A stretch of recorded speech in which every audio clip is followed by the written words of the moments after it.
set off by a detonator in the bracelet. The detonator in the bracelet. Huh, you get a point. I'm not done. Try applying the same ideas to the nunnery game. All the puzzles here run all by themselves. In other words, Zero doesn't have to be controlling them for the game to move forward. Why's that? Why would Zero bother to do something like that? Junpei let the question hang in the air and looked at the others. It was Santa who answered. So let's say you and Clover are right. Zero's one of us.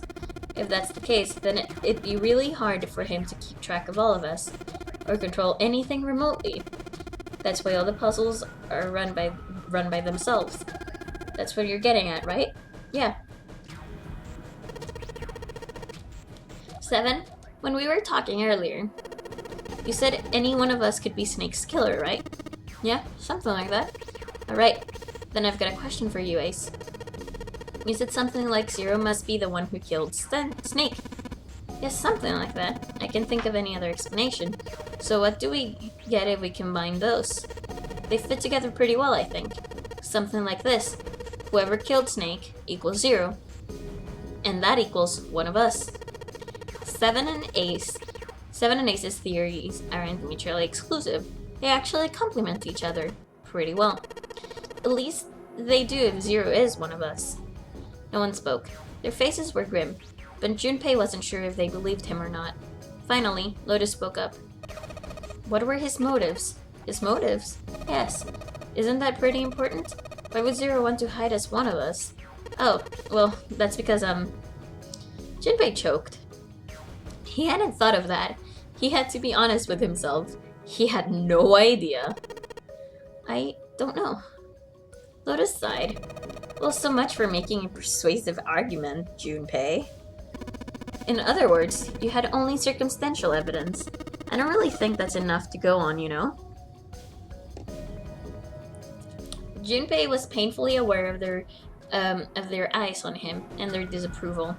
He tried to find something else, anything else, to look at. Just when he felt he could bear it no longer.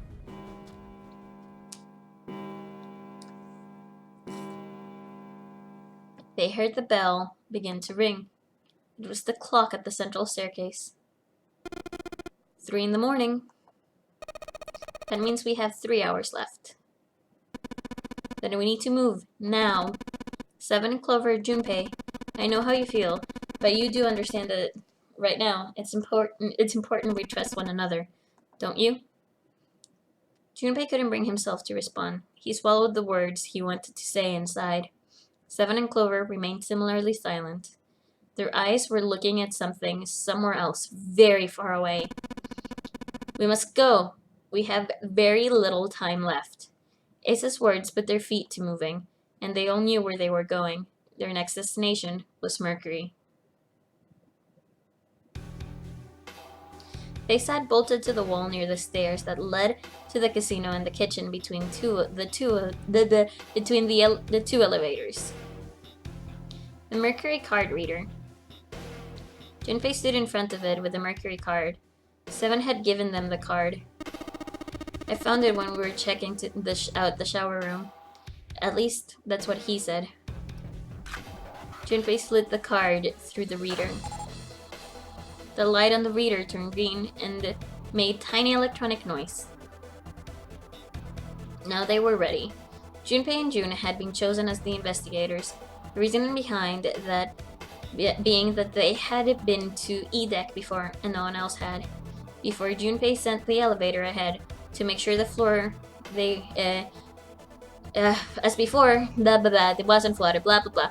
As before, the elevator turned as dry as when it had left. Once it had been checked for water, Junpei and June stepped into the elevator.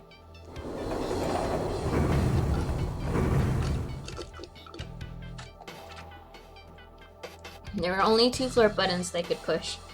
C and bottom buttons. The rest were destroyed or did nothing when pushed. Junpei hit the bottom button. Sometimes I can't English properly, and I'm so very sorry about that. But at the very least, I guess that makes it fun for you guys to watch. You get to laugh when I make mistakes. Yay! The door closed. Slowly, they began to move downward. Sometime later, Junpei and June stepped off the elevator onto the bottom deck. They stepped off and saw that the hallway to their right ended somewhere between 20 and 25 feet from them. The hallway in front of them was a dead end, but not a regular dead end. This is a numbered door. This is the 8th one we've found. There were 2 numbered doors on B deck, near the central staircase. There were doors 4 and 5. There were 3 numbered doors in the large hospital room, doors 3, 7, and 8. Junpei and June had found another door on E deck, and Lotus and Santa found the 7th on A deck. There was 6 on the E deck. There was a 6 on the door on E deck. I can't speak. And the 1 on the door in A. 4, 5, 3, 7, 8, 6, 1. And now the door 2 stood in front of Junpei. There was only one thing it meant. Do you think the next door we find? Yeah, I think so. The next door is gonna be 9. Despite himself, Junpei felt excited. There was something about the excitement that frightened him as well. He did his best to put it from his mind, and headed back to C deck with June.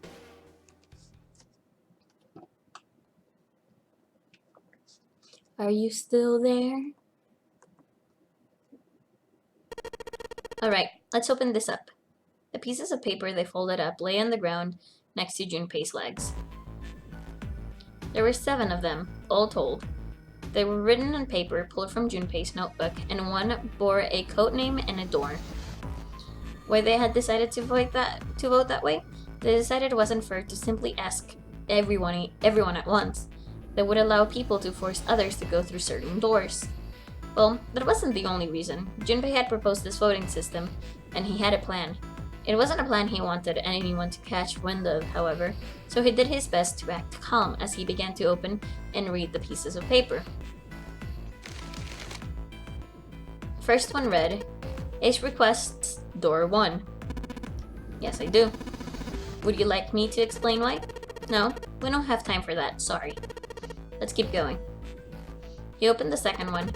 Next is Santa. He wants door 6. Yep, that's what I wrote. Junpei continued with the 3rd, 4th, and 5th pieces of paper. Clover wants 1, Lotus wants 2, and 7 also wants 2. Eh? Wait a minute. There's no way I'm going anywhere with that elephant man. No. There'd be no point to voting if we let people change their choices because of stuff like that. But just give it up, Lotus. It's not like I want to hang out with some exhibitionist grandma. I'm not an exhibitionist. I'm wearing clothes. Barely. So?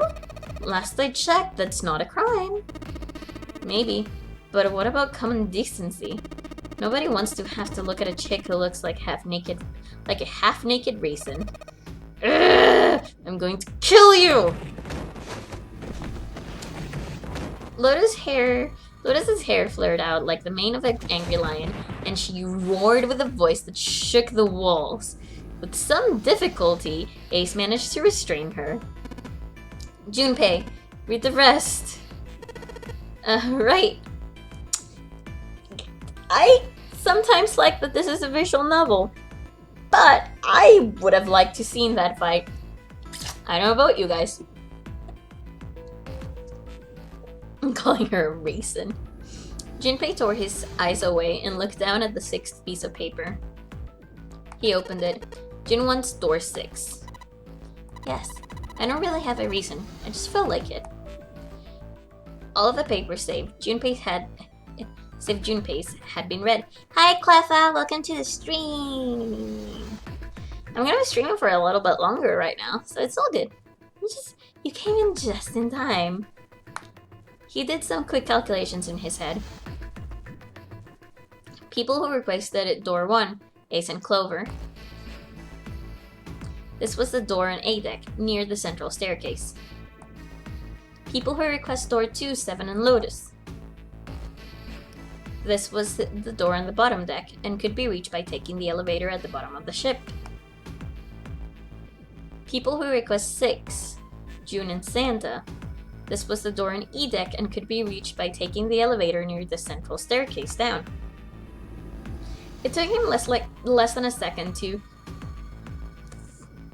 run the numbers. He opened the 7th piece of paper and spoke. The last one's mine. I want to go through. And we have a choice, guys. And you know what choices mean. It means straw ball. Straw ball, that me. Straw ball, that me. I'm gonna have this.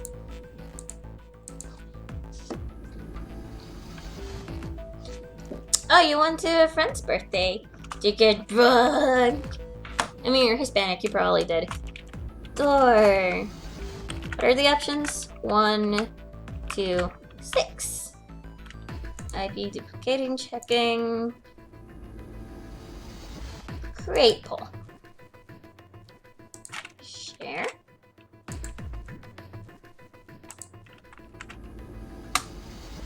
Yay!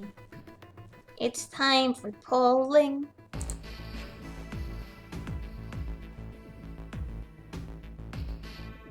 Do you get drunk?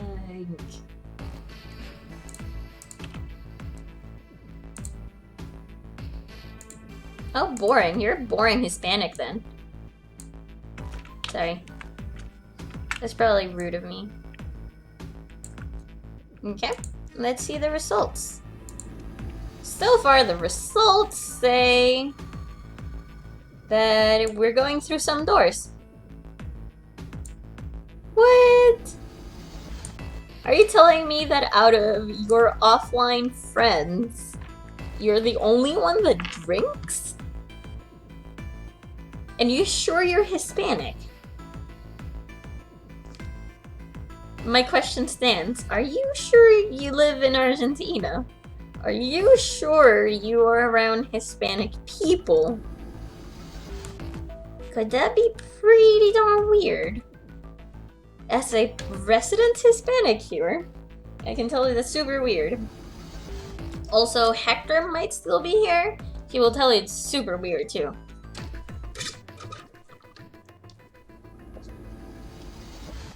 Super weird. We're going through door 6, guys. Taking account my friends are weirdos. I mean, you're also a weirdo. So whatever. You know, whatever.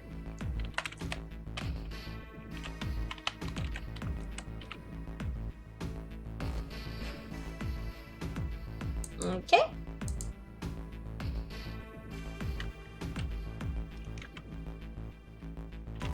Okay. So this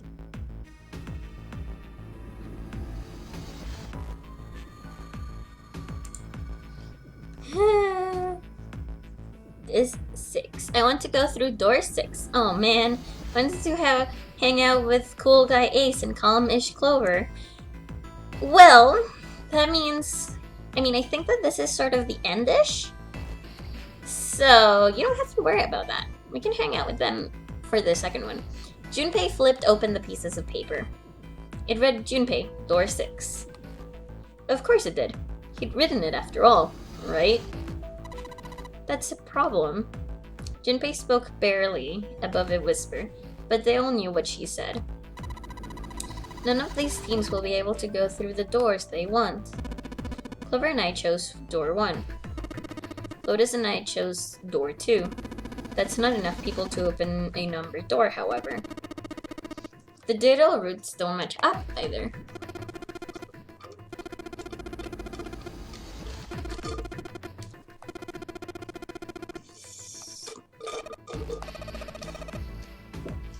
And time to throw away my Diet Coke that I got when I was having dinner. Yeah. What are we going to do now? What are we going to do? Junpei crossed his arms and did his best to put his thoughts in order. The other followed suit, but with little result. Eventually, Clover broke the silence. Why don't 7, Lotus, and Lotus go through door 1?